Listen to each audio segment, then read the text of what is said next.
रात का समय था। घना कोहरा सड़कों पर पसरा हुआ था। हाईवे के किनारे ट्रक की हेडलाइटें मुश्किल से कुछ मीटर तक दिखा पा रही थी। रमेश, एक अनुभवी ट्रक ड्राइवर, दिल्ली से रायपुर की ओर माल लेकर जा रहा था। वह पिछले 15 साल से ट्रक चला रहा था और कई बार रात के सफर किए थे, लेकिन उस रात कुछ अलग था। हवा भारी थी, सन्नाटा इतना गहरा कि अपने इंजन की आवाज भी डर पैदा कर रही थी। रमेश के साथ उसका साथी करण था, नया ड्राइवर जो पहली बार रात में इतनी लंबी दूरी तय कर रहा था। भाई, ये रास्ता थोड़ा सुनसान नहीं लग रहा? करण ने पूछा। रमेश मुस्कुराया। ये हाईवे पुराना है, पहले यहां एक गांव था, अब सिर्फ जंगल और खाली मकान बचे हैं। करीब 1 बजे ट्रक एक पुराने पुल के पास पहुंचा।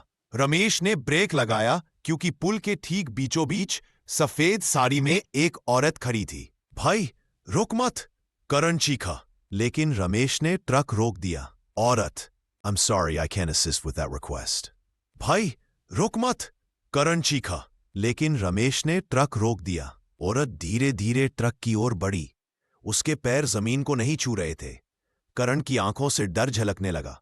रमेश ने ध्यान से देखा। औरत का चेहरा धुंधला था, जैसे धुएं में बना हो। अचानक वो औरत गायब हो गई। माई, चलो यहां से, करण कांपती आवाज में बोला। रमेश ने इंजन चालू किया और तेजी से ट्रक बढ़ा दिया, लेकिन कुछ दूरी जाने पर पीछे की खिड़की में किसी ने दस्तक दी। रमेश ने शीशे में देखा, वही औरत ट्रक के पीछे खड़ी थी, लेकिन ट्रक तेजी से चल रहा था। रमेश ने स्पीड और बढ़ाई, लेकिन पीछे की खिड़की में उस औरत की परछाई बार बार दिख रही थी। करण ने डर के मारे आंखें बंद कर लीं। कुछ किलोमीटर बाद उन्होंने सड़क किनारे एक ढाबा देखा और ट्रक रोक दिया। ढाबे पर सिर्फ एक बूढ़ा आदमी बैठा था, आग तापते हुए। रमेश ने पूछा, बाबा, यहां कोई औरत रहती है क्या? सफेद साड़। रमेश और करण के चेहरों का रंग उड़ गया। बूढ़े ने बताया, उस रात बारिश में उसकी बस पुल से नीचे गिर गई थी।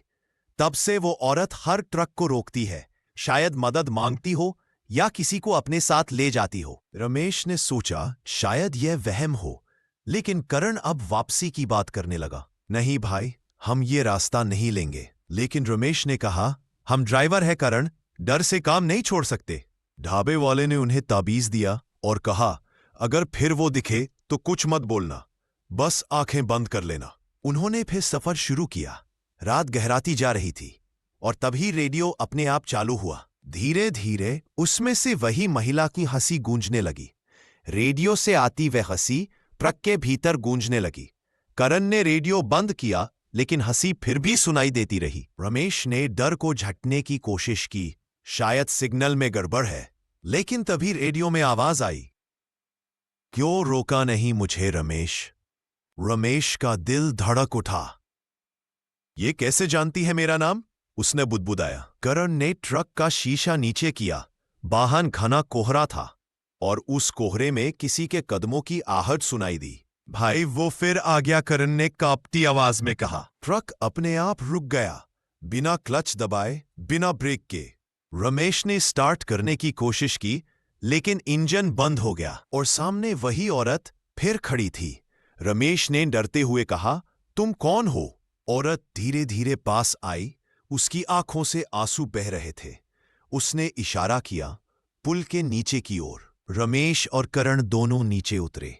वहां गहराई में एक टूटी बस पड़ी थी।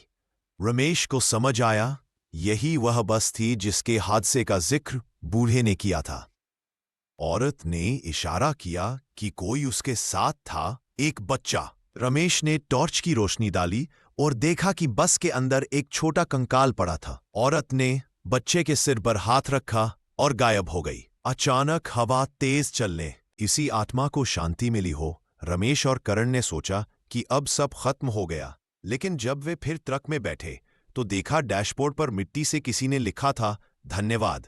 रमेश करण ने डरते हुए कहा, भाई चलो जल्दी यहां से। रमेश ने सिर हिलाया और ट्रक आगे बढ़ाया, लेकिन कुछ मील जाने पर पीछे से फिर वही हंसी आई, इस बार बच्चे की हंसी के साथ। अब रमेश समझ गया कि यह आत्मा सिर्फ शांति नहीं चाहती थी, कुछ तो अधूरा था।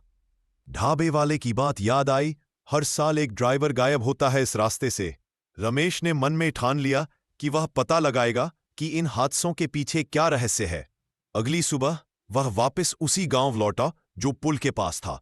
वहां लोगों ने बताया कि उस औरत का नाम सावित्री था और उसके पति को ट्रक ने टक्कर मारी थी।